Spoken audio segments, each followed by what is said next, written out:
Hola colegas, gusto saludarlos, gusto saludar a colegas de Perú, de Chile, de Latinoamérica en general. Veía ahí algunos de nuestros seguidores de Paint the Code de otros países que nos están saludando y nos están siguiendo. Así que muy buenas tardes, muy buenas noches a todos.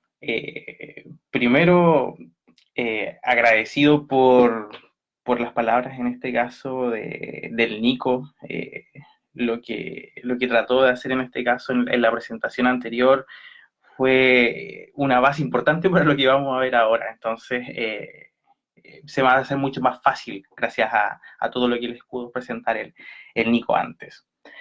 Bueno, para la gente que no me conoce, cortito, mi nombre es Iván Cuyul, soy kinesiólogo chileno, en este caso vivo en Temuco, soy docente de la Católica y todos me conocen en realidad principalmente porque soy parte de Paint the Code.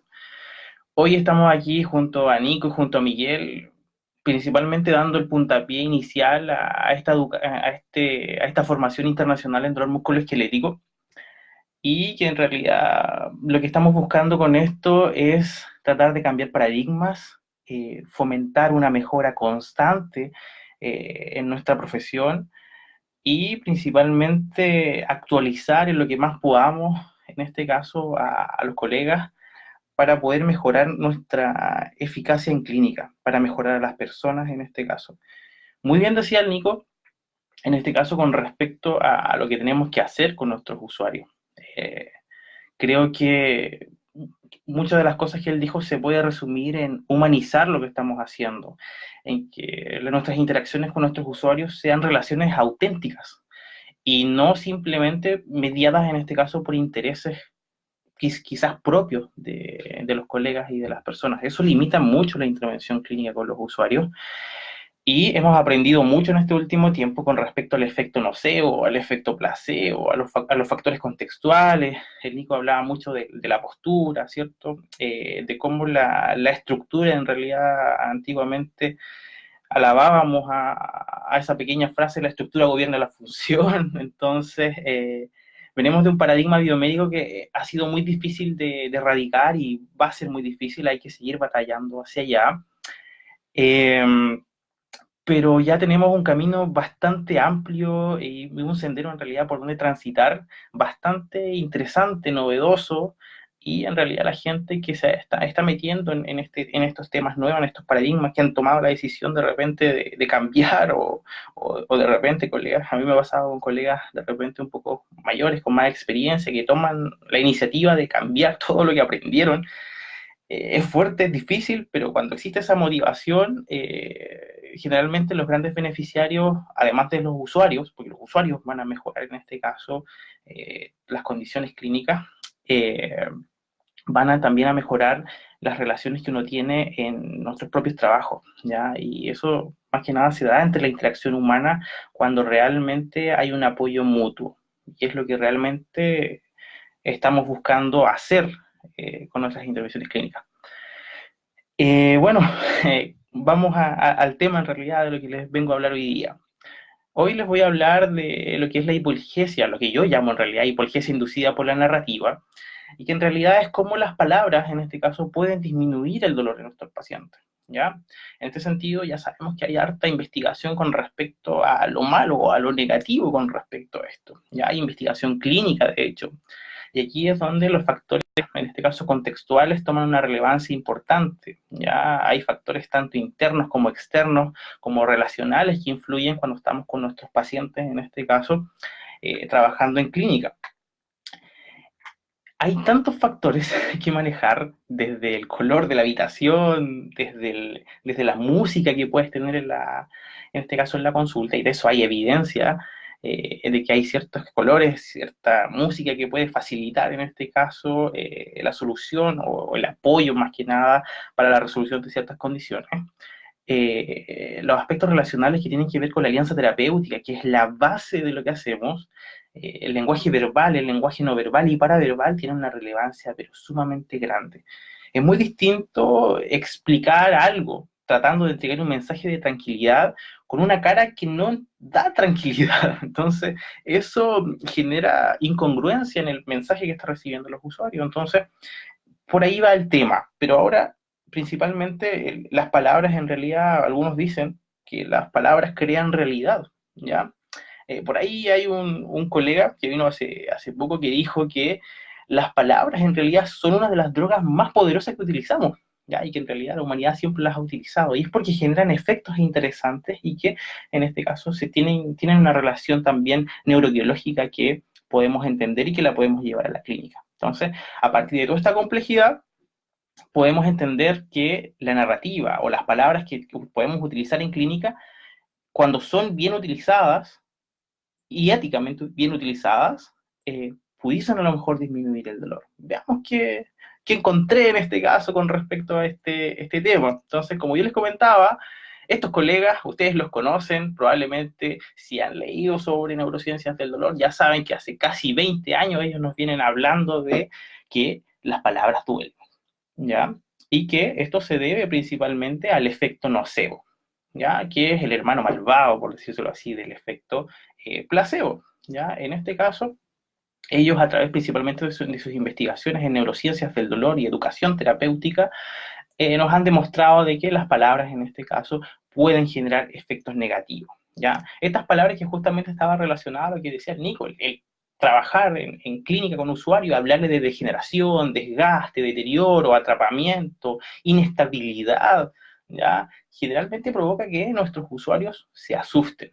Si el usuario se asusta, puede generar más ansiedad, más hipervigilancia, más catastrofismo, más kinesiofobia, más estrés, problemas del sueño, y ahí entramos en una bataola gigantesca, ¿ya? Donde entramos en un círculo prácticamente vicioso, está en este caso el círculo miedo-evitación, ¿ya? Por lo tanto, nuestro usuario tiende a, en este caso, asustarse mucho más, y eso se ha correlacionado directamente con aumento, en este caso, en la intensidad del dolor, mayor discapacidad, ya mayor cantidad de problemas del sueño, incluso un aumento de las comorbilidades a largo plazo. Entonces, nuestras palabras, si que justamente esas palabras son dichas en el momento donde el usuario está con los oídos muy, muy atentos y donde está buscando justamente una respuesta para eso, esas palabras van a quedar en la memoria a largo plazo de nuestro usuario y va a generar efectos negativos justamente por esta vía nocebo.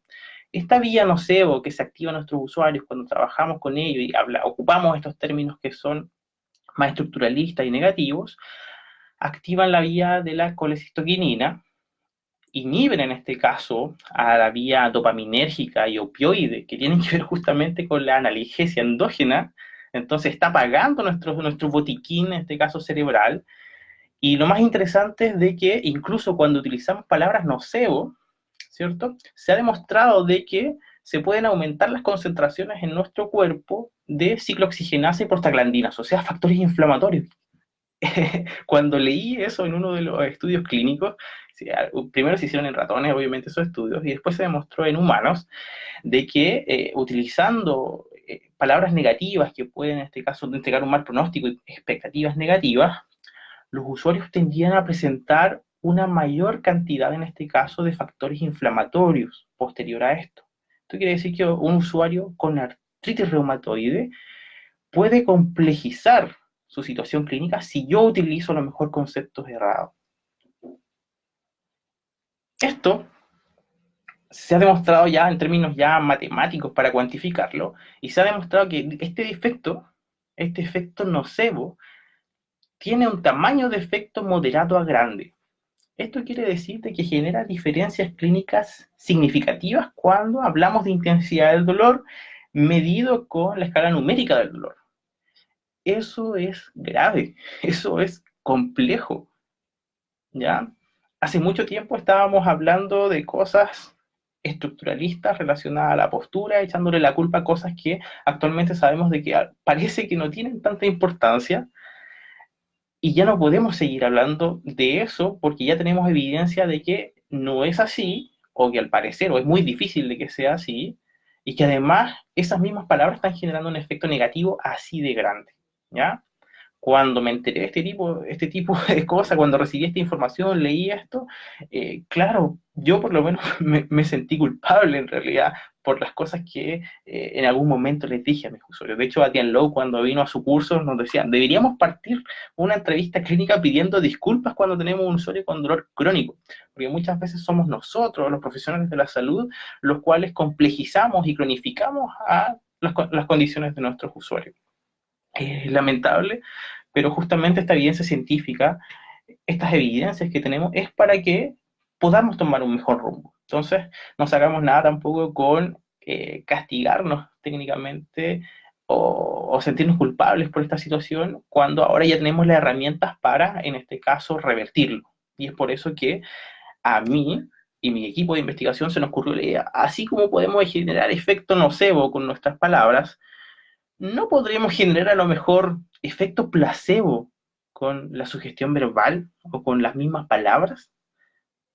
Y a partir de eso surgió una idea de investigación, a través del cual desarrollamos una pequeña revisión sobre sugestión verbal. Y la sugestión verbal, en este caso, es un elemento que viene desde la hipnosis. De hecho, nos costó mucho trabajar con respecto a este tema porque la conceptualización era ambigua, ¿ya? Entonces, a los colegas que a lo mejor quieran revisar este artículo, después les puedo compartir el link. Es un artículo que salió publicado este año, donde con el equipo de investigación logramos, en este caso, resumir evidencia científica respecto al efecto de la sugestión verbal en personas con dolor. Hay mucha información en este caso sobre la sugestión verbal, sobre el trabajo con palabras positivas o generación de expectativas positivas en sujetos con dolor experimental o sujetos, en este caso, sanos. Pero nosotros decidimos investigar en sujetos con dolor, que en este caso, obviamente, sea clínico, ¿ya? O sea, que sean usuarios, en este caso, de manejo habitual, ¿ya? Y no sujetos, en este caso, con dolor experimental. Ya había poquita información con respecto a esto. Les voy a contar un poquito, a resumidas cuentas, de lo que tratamos de hacer, y para que podamos tener algunas directrices sobre esto que les estoy hablando. Ya, esto está muy en pañales, o sea, esto es muy nuevo. Y aquí, obviamente, podemos entender algunas cositas para poder después llevarlo a la parte práctica de cómo podemos mejorar, de cómo podemos maximizar. De hecho, esa es la esencia del utilizar la sugestión verbal o las palabras en este caso para fomentar expectativas positivas. Mejorar la eficiencia de lo que ya hacemos, ¿ya? Partiendo de la base de no generar ya iatrogenia a partir del nocebo, sino que vamos a generar mayor eficiencia, ¿ya? Entonces, vamos a revisar un poquito. ¿Cuál fue nuestro objetivo? Nuestro objetivo fue describir la utilidad y los mecanismos neurobiológicos de la sugestión verbal, o sea, cómo funciona esto de la sugestión verbal, ¿ya? Y en este caso, lo que hicimos fue buscar en 4 bases de datos, ¿cierto? Y buscamos algunas palabras y términos que nos permitieran, en este caso, identificar todos los artículos disponibles con respecto al tema, ¿ya? A partir de esta búsqueda, ¿cierto? Nosotros logramos encontrar 608 artículos y finalmente 13 fueron incluidos, ¿ya? Ahora, vamos a lo que nos convoca más que la metodología como tal. Ahora, más que nada, vamos a conversar sobre esta temática, ¿ya? Bueno, ¿qué es sugestión verbal? Es la primera pregunta. ¿O cómo la define la literatura? Hay definiciones muy ambiguas. Entonces nosotros tuvimos que tratar de juntar algunos conceptos, tratar de identificar y decidimos crear nuestra propia definición de sugestión verbal, a partir de lo que pudimos encontrar, ¿ya? Entonces, finalmente, la sugestión verbal se define como un proceso de comunicación, ya que este puede ser consciente o inconsciente, ¿ya? O sea, podemos generar sugestión verbal sin darnos cuenta. Pero ahora la gracia de esto, de que estemos conversando esto, es de que la próxima vez que converses con tu paciente, con tu usuario, te vas a dar cuenta de que qué estás diciendo y cuándo estás generando sugestión. O ya vas a poder manipular lo que tú estás tratando de decir para generar sugestión verbal, ¿ya? Entonces, este proceso de comunicación consciente o inconsciente generalmente está dado por una persona que tiene más información. ¿Ya? Hay una relación de poder ahí. En este caso, el terapeuta sabe más sobre algo que otra persona, ¿ya? Y esta información se entrega, ¿cierto? Por medio, en este caso, de esta comunicación verbal, genera, en este caso, un cambio o fomenta principalmente cambios a nivel de las creencias, las expectativas, los pensamientos, emociones, comportamientos y estados físicos. O sea que a través de las palabras, ¿cierto? si yo ocupo las palabras correctas, puedo generar o inducir cambios en las creencias de mi usuario, en sus expectativas, pensamientos, emociones, comportamientos y estados físicos, ¿ya? En este sentido, lo que se ha investigado en sugestión verbal tiene que ver principalmente con la intensidad del dolor, la función. Personas sanas han hecho estudios también más interesantes que tienen que ver con el rendimiento también, y por ejemplo la fuerza muscular, todo lo que tiene en relación con el efecto placebo, ¿ya? La sugestión verbal aquí busca obviamente fomentar el efecto placebo. En otras palabras, también pudiésemos en este caso describir que tenemos sugestión verbal positiva como negativa, o sea, podemos generar efectos iatrogénicos también si es que utilizamos las palabras que no son adecuadas con nuestros usuarios. La idea aquí es utilizar palabras que puedan fomentar el efecto placebo. Y aquí es donde de repente mis estudiantes levantan su manito y me dicen, pero profesor, el efecto placebo es mentir al paciente. Y en cierta medida esa es la visión antigua de lo que es el efecto placebo. Actualmente tenemos que asumir que todo lo que hacemos tiene efecto placebo implícito, unas cosas más que otras. El efecto placebo es un aliado que tenemos nosotros para poder trabajar. Ahora, existen dos tipos de efecto placebo. Para clarificar antes de seguir avanzando, el efecto placebo puro e impuro. Aquí Benedetti habla harto de este tema. Eh, en este caso el efecto placebo puro es entregar algo totalmente inerte, que es la clásica pastilla, por ejemplo, de azúcar, ¿ya? Obviamente entregar eso en clínica no es ético, ¿ya? Sería mentir. Pero ocupar un placebo impuro implica aplicar algo que ha demostrado efectos biológicos, pero que yo pudiese maximizarlo con todos estos efectos contextuales que tengo alrededor de, en este caso, la interacción con mi paciente, ¿ya? Y aquí un dato interesante. En los cursos siempre tiramos este dato y muchos quedan con dolor de cabeza. Hay un estudio de Zhou del año 2016, que es un metaanálisis, el cual trató de identificar, en este caso, cuánto porcentaje correspondía a, en este caso, al efecto contextual de los tratamientos analgésicos para la artrosis de rodilla. ¿Qué fue lo que encontró? Encontró que del total del efecto de esta analgesia que provocaban, en este caso, los tratamientos, el 75% de ese efecto. O sea, si provocaba una disminución, por ejemplo, en la escala, ¿cierto?, numérica del dolor de 5 puntos, el 75% de esos 5 puntos corresponden al efecto contextual. O sea, a factores de la interacción que se dan con nuestro usuario, entre nosotros, la relación y el ambiente. Y solo el 25% corresponde a los efectos biológicos del medicamento o del tratamiento que se entregó. O sea, esto de la sugestión verbal y de todo lo que estábamos hablando antes, parece ser incluso de repente tener un mayor valor que lo biológico. Pero lo biológico tiene que estar, obviamente ese efecto biológico tiene que estar, ¿ya? Entonces, placebo impuro sí se puede aplicar, lo podemos maximizar, podemos aprovecharnos de esta sugestión, ¿ya? Bien, ¿cómo funciona la sugestión verbal? ¿Cómo podemos generar hipolgesia inducida por la sugestión verbal? Principalmente, la sugestión verbal trabaja vía expectativa, lo que genera una estimulación principalmente, o en realidad no una estimulación, sino se ha visto a través de estudios de resonancias magnéticas, en este caso funcionales, que la corteza prefrontal, dorsolateral y el núcleo accumbens presentan una mayor actividad, ¿ya? Pero eso no quiere decir que una se active primero, que sean las que están generando ese efecto, simplemente hay una correlación y se ha demostrado que esos segmentos se activan, y eso genera efecto placebo. Y estos se caracterizan principalmente por la liberación de opiáceos endógenos, endocannabinoides, dopamina y vasopresina, que son en este caso los elementos que van a disminuir el dolor y generar esta hipolgesia ya a través de la estimulación de ciertos centros que van a generar la disminución del dolor en nuestros usuarios. Interesante, ¿ya? Y empezamos a encontrar el mecanismo de cómo funciona esto. Ahora vamos a los poquitos estudios experimentales que encontramos. Encontramos muy poco, la gran mayoría eran estudios de revisión. Encontramos en este caso 3 estudios experimentales interesantes que contar. El primero, es chistoso esto porque habla sobre la acupuntura. Este ensayo clínico es muy interesante, como les digo, a mí me da risa, y les voy a contar al tiro por qué. Este ensayo clínico lo que buscó fue identificar si, en este caso, cuando utilizábamos sugestión verbal, un estilo de comunicación en este caso que favorezca la expectativa, así lo llamaban los autores, en personas con artrosis de rodilla durante la aplicación de acupuntura o acupuntura simulada, ¿cierto? Sí que lograba a lo mejor generar efectos distintos, ¿ya? ¿Qué demostraron? Demostraron que al grupo al cual se le fomentaba la expectativa a través de la sugestión verbal, presentaban una mayor reducción del dolor y un aumento de la satisfacción con respecto al tratamiento que el grupo, en este caso, que no recibió sugestión verbal, ¿ya?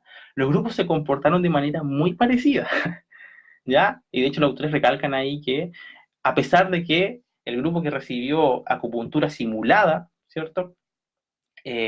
Redució o redujo en realidad su dolor en la misma medida que el que recibió acupuntura, abro comillas, real.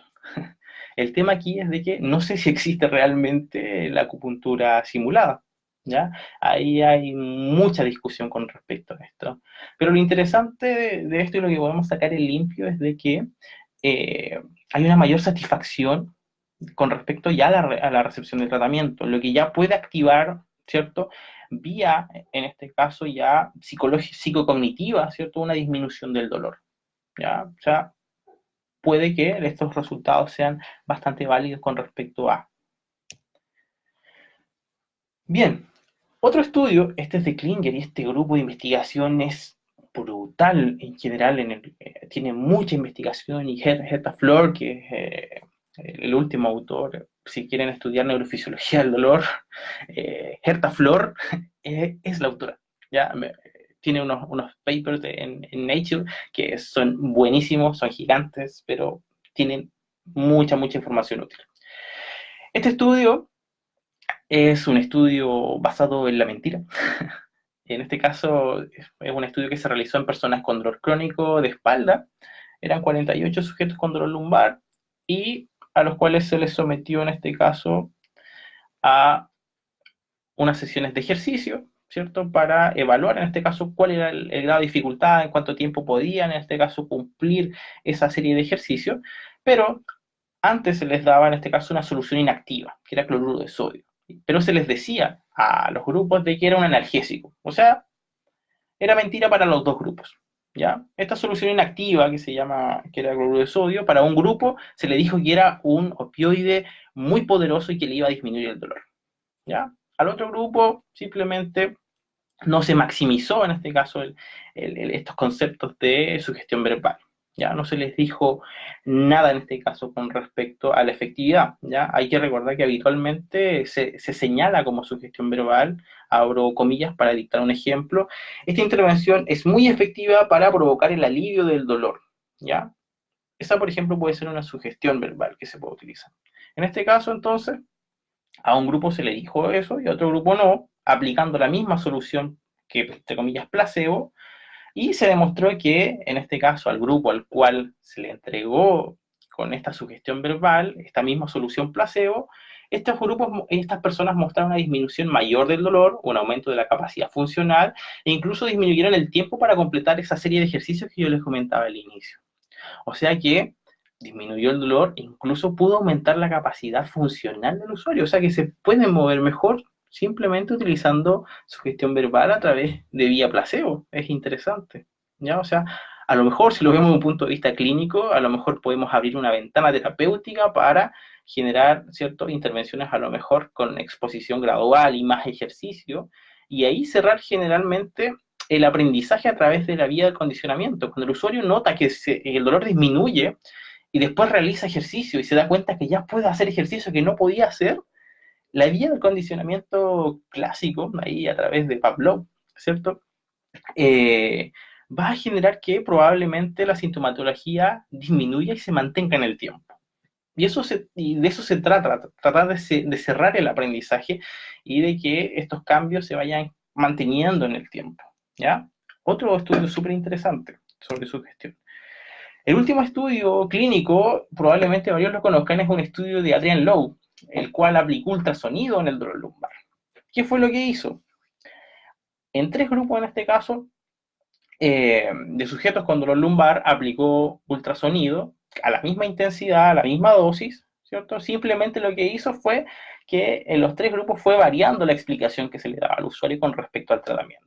¿Ya? En el primero simplemente se explicaba que es cierto que este era un dispositivo de ondas mecánicas, ¿cierto? De sonido, que transferían en este caso, ¿cierto? Pequeñas oscilaciones y generaban calor profundo dentro de los tejidos, ¿ya? Y que eso obviamente iba a ayudar a la recuperación. Después en los grupos EG, que es el grupo experimental, y el EGG, que es el grupo extra experimental, se ocupó su gestión verbal. ¿Qué fue lo que se dijo? En uno de los grupos se dijo de que este tratamiento podría ser muy efectivo para las personas con dolor lumbar. Y en el grupo extra experimental se trató de maximizar lo más que se podía. ¿Ya? Se trató de, entre comillas, convencer a este usuario de que este realmente era un tratamiento efectivo. Este es un tratamiento muy efectivo para el dolor lumbar que está comprobado a través de la evidencia científica y que va a mejorar su condición clínica. ¿Ya? Entonces, esas fueron las palabras que utilizaron aproximadamente con respecto al tema. ¿Y qué fue lo que pasó?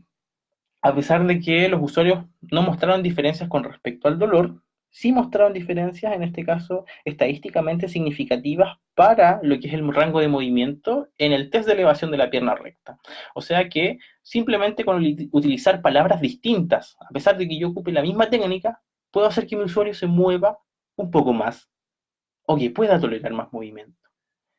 Lo que no deja de ser muy interesante, ¿ya? Principalmente porque somos kinesiólogos y terapeutas físicos que estamos buscando que nuestros usuarios se muevan, ¿ya? Finalmente, una revisión sistemática que habla sobre esta comunicación entre el paciente y el médico, ¿ya? ¿Qué fue lo que se encontró con respecto a sus resultados generales, más que nada? Que cuando utilizamos sugerencias verbales o sugestión verbal, y esto se acompaña de la empatía de nosotros, miren, algo tan básico como la empatía, podemos generar un mayor efecto analgésico. O sea, si estamos presentes, si somos personas, si realmente nos dedicamos a generar una relación auténtica entre personas, entre humanos, humanizando la salud, podemos ya generar un mayor efecto analgésico. ¿Ya? Y aquí la alianza terapéutica entra con todo aquí para, en este caso, mejorar nuestras habilidades clínicas. Si nosotros mejoramos nuestra capacidad para fomentar la alianza terapéutica, eso genera también cambios en la autoeficacia, genera cambios en la adherencia, genera cambios también en el comportamiento muchas veces de los usuarios, y eso a largo plazo se traduce en la disminución del dolor, de la discapacidad, mejoras funcionales, ¿ya? De repente el dolor puede pasar a ser un elemento secundario dentro de todo esto, ¿ya? Sin embargo, la función es un elemento también clave que tenemos que incorporar y estas variables de repente, o quizás antiguamente, no tenían mucha lógica de cómo estos factores contextuales iban a influir en la función. Ahora vemos de que realmente influyen sobre la función, sobre el movimiento, y ahora sabemos que influye directamente sobre el dolor. Bien, como les comentaba, igual existe la sugestión verbal negativa, ya que estaría en este caso implicado por la vía del efecto nocebo. Y aquí es donde tenemos que tener mucho cuidado, ¿ya? No podemos ofrecer o maximizar terapias que no tienen un respaldo científico. No podemos hacer eso. No es ético, en este caso, utilizar sugestión para, en este caso, vender un tratamiento, ¿ya? O incluso utilizar sugestión verbal, en este caso, para convencer a un usuario de que tiene algo en la espalda, ¿ya? Eso es algo que es muy delicado de trabajar y en realidad tenemos que tener mucho ojo en cómo trabajamos desde esta perspectiva y aquí es donde cobra relevancia la práctica basada en la evidencia, ¿ya? Tenemos que informarnos, si no nos informamos, puede que a pesar de que no queramos hacerlo, podamos estar haciendo algo negativo en nuestra práctica clínica, ¿ya? Y no es la idea. Todos nos formamos en este caso porque queremos ayudar a las personas, o al menos ese debiese ser el foco, ¿ya? Hoy que está en boga todos los déficits en salud, creo que el gran déficit en salud es primero que tenemos una salud deshumanizada, ¿ya? Y dentro de lo que nosotros podemos hacer como líneas bases es formarnos, es saber, es conocer, porque al inicio hablábamos de esta relación de poder. tenemos cierto poder sobre nuestros usuarios porque sabemos más. Pero eso también es una responsabilidad a que en este caso podamos utilizar estrategias que realmente han demostrado ser efectivas. Si no, no podemos en este caso hacer que nuestro usuario tome los caminos más largos. ¿Cuántos de nuestros usuarios han pasado por miles de profesionales? Han tenido una peregrinación tras profesional y no han encontrado soluciones. ¿Ya? Es algo que no puede ocurrir. ¿Ya? Debiésemos pensar en este caso en una práctica basada en el valor. Eso leía el otro día, me parece un concepto súper interesante. La práctica basada en el valor, la práctica en este caso, tiene que ver con que debiésemos considerar de que debiésemos entregar una terapia que sea efectiva, económica para nuestro usuario, en el menor tiempo posible, poder en este caso sacarlo en vez de, en este caso, considerar que ese valor, ¿cierto? O esa intervención sea a largo plazo para nuestro beneficio, sino que tiene que ser considerando al usuario, utilizar las estrategias que le permitan solucionar más rápido el problema y que no cronifiquen la situación. Así que mucho ojo con la sugestión verbal. Ya es una arma de doble filo, técnicamente, si es que no la sabemos utilizar o si utilizamos las palabras que no son adecuadas. Aplicabilidad clínica, yo creo que ustedes ya deben estar ahí imaginándose qué cosas se pueden hacer con esto, cómo podemos utilizarlo en clínica y bueno, ya saben cómo actúa, cuáles son los mecanismos a través del cual influye, que es principalmente a través de la activación, ¿cierto?, de expectativas vía placebo, lo cual en este caso libera, ¿cierto?, principalmente dopamina, endocannabinoides y opiáceos endógenos, ¿ya? O sea, es súper potente. Activa en este caso a nuestro botiquín cerebral, si utilizamos las palabras adecuadas, ¿ya? Entonces, cuando tengamos tratamientos efectivos, digámosle a nuestro usuario que esto ha demostrado realmente ser efectivo, ¿ya? Entonces, eso ya nos va a ayudar a tener en este caso, ¿cierto?, a favor este efecto placebo, ¿ya? Con respecto a la investigación, hay muy poco sobre esto, ustedes pudieron evidenciar. Aquí hay una línea de investigación para tomar, ¿ya? Espero en estos próximos años pueda salir más información. Es interesante cómo se puede en este caso maximizar. Estoy muy interesado en esto. Dentro de mi línea de investigación trabajo mucho con lo que son los efectos, o sea, el efecto contextual, y dentro de eso utilizo variables para maximizar los efectos de las terapias. La alianza terapéutica es una, por ejemplo, y ahora la sugestión verbal, ya el foco, en este caso, los focos de atención durante el ejercicio. Son palabras que tú puedes utilizar en este caso para maximizar un ejercicio. Ya es muy, muy interesante, es económico, es eficiente. Ya, entonces, tenemos que actualizarnos, tenemos que movernos. Ya se puede, pero hay que tener en consideración estos resguardos éticos y por qué en este caso estamos técnicamente obligados a actualizarnos porque tenemos una responsabilidad grande detrás. ¿Ya? Así que eso, eso ha sido nuestra pequeña charla, este puntapié inicial para esta formación que les comentaba con Educación para la Salud. Cualquier duda, consulta, ahí está mi contacto, ustedes pueden escribirme, en mi correo personal, tanto el correo institucional, así que cualquier cosita ustedes me comentan, ¿ya? Aprovecho también de comentar que el Miguel nos decía de que quedan 2 cupitos ya, quedan solamente 2 cupos para esta formación internacional en dolor musculoesquelético. Aquí vamos a hablar harto de los factores contextuales, de cómo maximizar las terapias, de la práctica basada en la evidencia. Ya, vamos a revisar varios artículos bastante interesantes, como también vamos a tener algunos módulos prácticos ya directamente relacionados a maximizar. Ya, eso ayuda muchísimo, clarifica mucho el cómo podemos mejorar nuestra eficiencia. ¿Ya? Así que a las personas que están en Perú, atentos que solamente quedan 2 cupos para que puedan ahí hacer las gestiones necesarias si que quieren participar, ¿ya? Invitarlos también a nuestro curso que se va a realizar en Temuco, ahora en 2 semanas más. Vamos a dictar la segunda versión de nuestro curso de educación a través del ejercicio, ¿ya?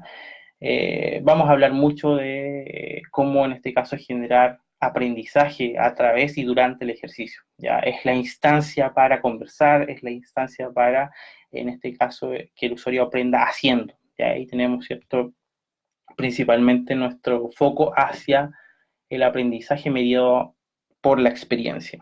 ¿ya? Así que es un curso muy interesante y ahí quedan todos invitados. Muy bien, eso ha sido todo.